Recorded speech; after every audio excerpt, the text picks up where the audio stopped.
Breaking news, Naoya Inoue nagsalita na tungkol ditong sa kanyang pagbagsak sa round 1. Sabi niya na overwhelmed lang siya sa nakita niyang crowd dito nga sa Tokyo Dome, na sobrang daming taong manunood ng live sa kanyang laban.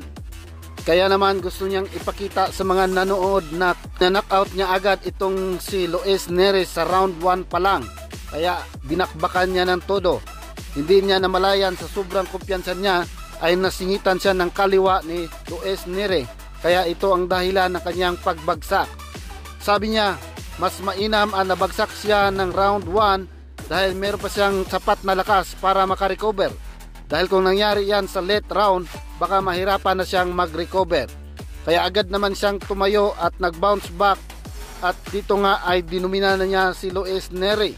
Sa round 2 pinabagsak niya, hanggang round 5 ay pinabagsak niya rin niya. Kaya naman pagdating dito sa round 6, wala na siyang inaaksayang at pagkakataon ni Luis Neres. Pinabagsak na niya ito at nakuha niya ang panalo ng TKO sa round 6. Kaya naman nananatiling undefeated si Naoya Inoue. Hanggang dito na lang mga idol, maraming salamat po.